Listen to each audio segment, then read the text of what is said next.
In the world of horror, the most bone-chilling stories are often those rooted in reality. Whether conveyed through literature, film, or other mediums, one inescapable truth prevails: the horrifying events were once the harrowing realities of ordinary individuals. Well, in today's video, we delve into a story that transcends the realm of fiction. So, without further ado, let's get into the story.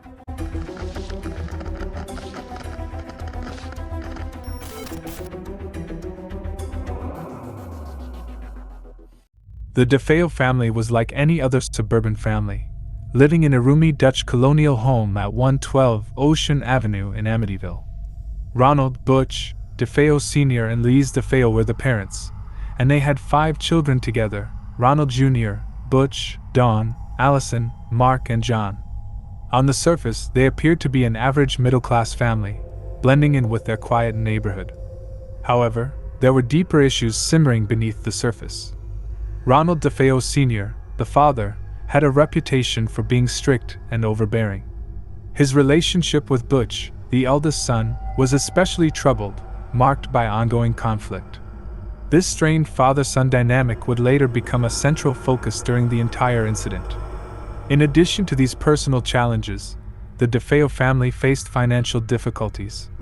Ronald Sr. worked at a car dealership but struggled with his business ventures.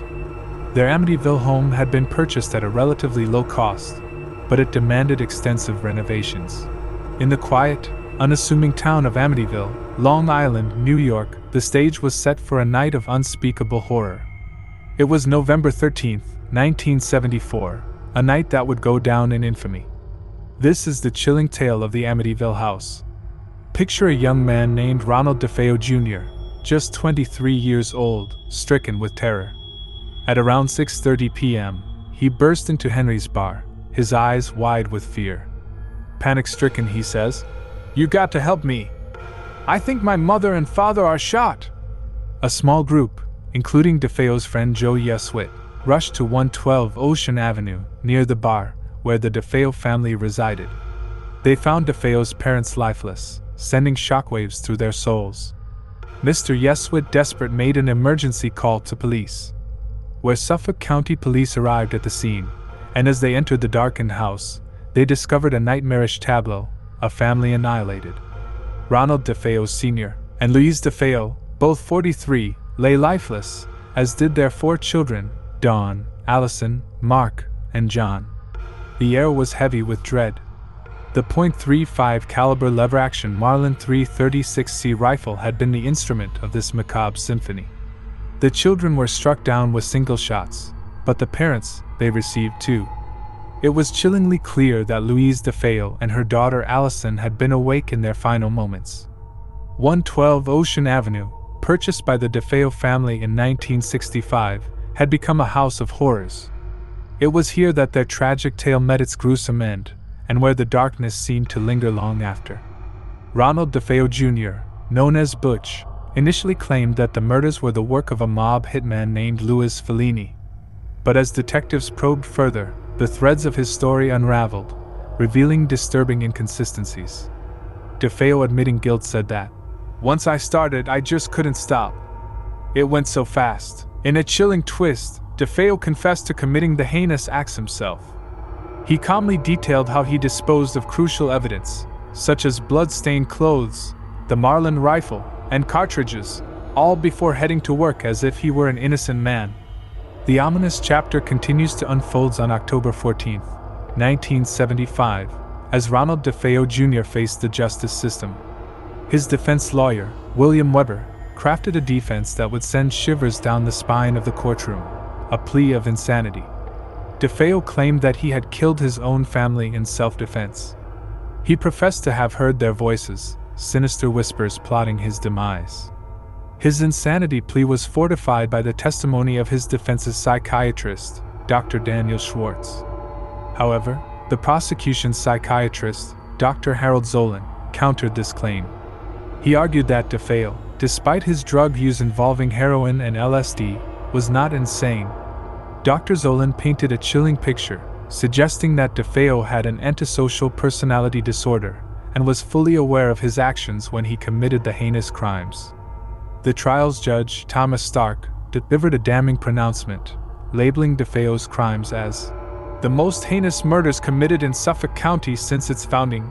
And on November 21, 1975, the courtroom's atmosphere grew even colder as the verdict echoed.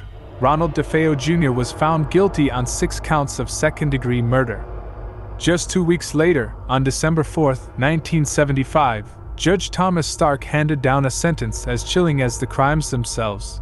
DeFeo received 6 consecutive sentences, each 25 years to life. And so, Ronald DeFeo Jr. was confined to the dreaded Sullivan Correctional Facility in Fallsburg, New York. The motive behind this gruesome act remained a mystery. Ronald DeFeo Jr., the lone survivor, raised suspicion when he asked the police about collecting his father's life insurance policy. This prompted the prosecution to suggest that perhaps money was the driving force behind the killings. Through the passage of time, Ronald DeFeo Jr.'s account of the night's events shifted multiple times.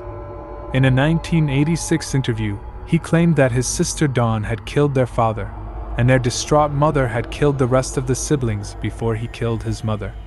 His reasons for taking the blame?